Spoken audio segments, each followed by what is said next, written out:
ہم اس وعید سے نکلنا چاہتے ہیں تو قرآن کو آج ہمیں سینے سے لگانا ہوگا اور اس کا فہم اور اس کا ادراک اپنے سینوں میں ڈالنا ہوگا، اس کے حقوق کی بجاوری کرنی ہوگی ہم نے۔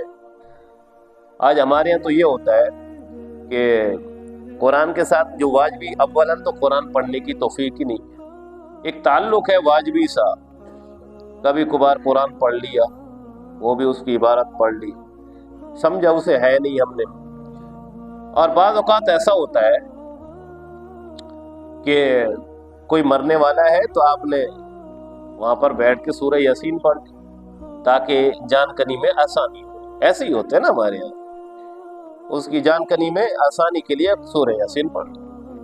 مولانا روم علیہ الرحمہ فرمایا کرتے تھے، آپ فرماتے تھے کہ بآیا تشترا کارے جزئی نیست، کہ اللہ کے قرآن کی آیات کا جو کام تم نے لینا تھا ویسے تو لیا نہیں، کیا کیا کہ از یاسین او آسان بمیری، و تو نے یہ کام کیا کہ بس مرنے والے کی موت آسان کرنے کے لیے سورہ یاسین پڑھ دی، باقی آپ نے قرآن سے کوئی کام نہیں کیا۔ یعنی مطلب یہ ہے، اگر میں خلاصۃ الکلام اس کا بیان کروں تو یہ ہوگا کہ ہم نے قرآن سے خالی مرنا سیکھا ہے، ہم نے قرآن سے خالی مرنا سیکھا۔ او بھائی اس سے جینا سیکھو، قرآن کا ہر لفظ، قرآن کی ہر آیت، اس کا ہر مضمون تمہیں زندگی عطا کرتا ہے، تمہارے اندر دوام زندگی کی رمق کو پیدا کرتا ہے۔ اب قرآن پڑھے تو صحیح، اس کی ہر مثال میں، اس کے ہر واقعے میں، اس کی ہر آیت میں تمہیں زندگی ملتی ہے۔ یہ تم کہاں جا پڑے بھائی، تم نے مرنا سیکھے اس سے، قرآن سے، کہ جو جان کنی اور عالم نظم میں ہو تو اس کے سرانے بیٹھ کے قرآن کی سورہ یاسین تلاوت کر لیا کرو، آسانی ہو جائے گی۔ اب میں اس کے انکار نہیں کر رہا، میں اس کے قرآن کے فضائل کے انکار نہیں کر رہا، بلا شبہ اس کا اثر ہے، ہوتا ہے اثر۔ یا آپ نے کوئی بیمار ہے، آپ نے قرآن کی کوئی آیت لکھ کر اسے دے دی، جناب اسے پانی میں گھول کر آپ پی دیں یا آپ گلے میں لٹکا دیں، اس کا بھی اثر ہے، اس کا بھی اثر ہے۔ لیکن بات سمجھنے والی ہے کہ قرآن صرف یہ گلے میں لٹکانے کے لیے، اس سے تعویذ لکھنے کے لیے، اسے کسی کاغذ کے ٹکڑے پر لکھ کر اور پانی میں گھول کر پینے یا پلانے کے لیے تو نازل نہیں ہوا۔ یا آپ عالم نزع میں مبتلا کسی شخص کے پاس اس کی نزع کی کیفیت کو آسان کرنے کے لیے قرآن پڑھ لیں، اثر ہوگا، لیکن قرآن اس کے لیے تو نازل نہیں ہوا۔ قرآن تو نازل ہوا کہ آپ اسے پڑھیں، یہی میسج ہے، یہی میسج ہے۔